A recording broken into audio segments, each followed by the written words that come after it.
Jacques Bernard, bonjour. Bonjour. Vous avez publié chez Les Impliqués éditeurs La table d'à côté. Oui. Alors, sans vouloir déflorer votre roman, quel est le thème général? D'abord, ça s'appelle la table d'à côté parce que ça concerne les couples qui n'ont plus rien à se dire. Et quand ils sont au restaurant, ils écoutent les conversations et ils vivent par personne interposée. Alors, c'est le cas de l'un des couples dont le héros Franz vit d'abord avec une femme qui s'appelle Estelle. Ils n'ont pas grand-chose à se dire, sauf sa galerie de tableaux, qui est une galerie qui est importante, que lui a légué son père, et dont elle s'occupe très très bien. Mais elle finira par le quitter, parce qu'il ne vit que pour lui, que pour ses rencontres, que pour ses aventures d'une nuit. Enfin, c'était un homme très très personnel, très machiste.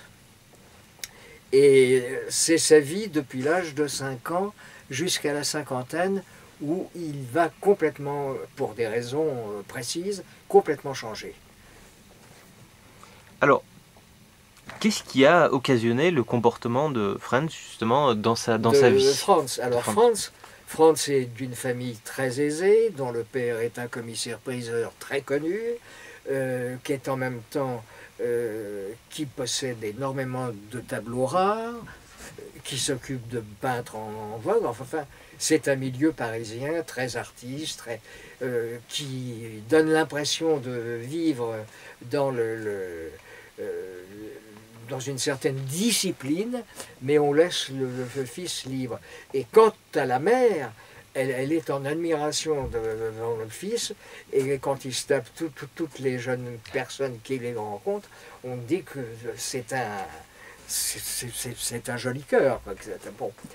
Or, ce qui occasionne cet état, c'est que le père, lui, malgré les apparences très dignes, a une manière de vivre. Ici se tape toutes les bonnes de la maison. Les plus jeunes, les plus jolies. Et un jour, le fils, quand il a 5 ans, entend des gémissements dans la salle de bain et découvre son père dans ses ébats avec l'une des petites bonnes. Or, à 5 ans, il ne comprend pas très bien, mais il est déjà très traumatisé. Et le traumatisme va s'accentuer vers la 15e année, car les ébats du père se passent toujours dans la salle de bain ou dans le propre appartement.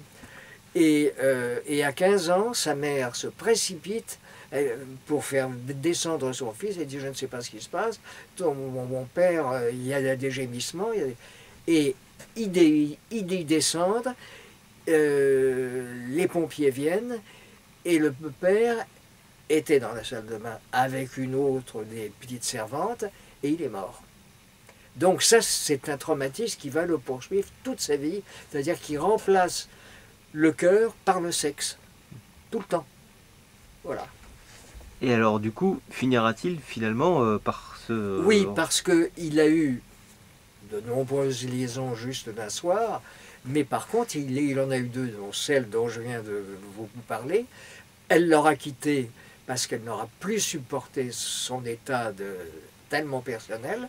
Et juste avant, il aura connu une jeune Croate très très belle, Luba, qui elle, il ne s'est pas rendu compte qu'il l'aimait, il avait une passion physique, mais il ne l'a jamais oubliée.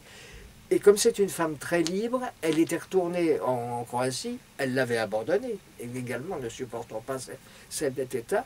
Et vers la cinquantaine, tout à fait par hasard, il la retrouve dans le restaurant où ils allaient tout le temps, et elle l'invite à Dubrovnik.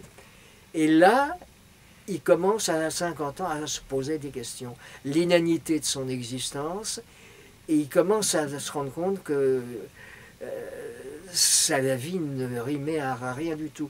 Et il se rend compte qu'il est, au fond, qu'il est resté très attaché à cette Croate.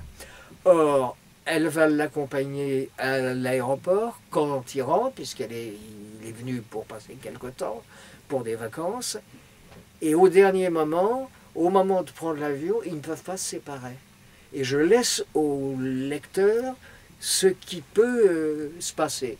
Vont-ils concrétiser, parce qu'elle l'a toujours aimé, malgré tout, et vont-ils concrétiser une rencontre qui les a poursuivis tous les deux?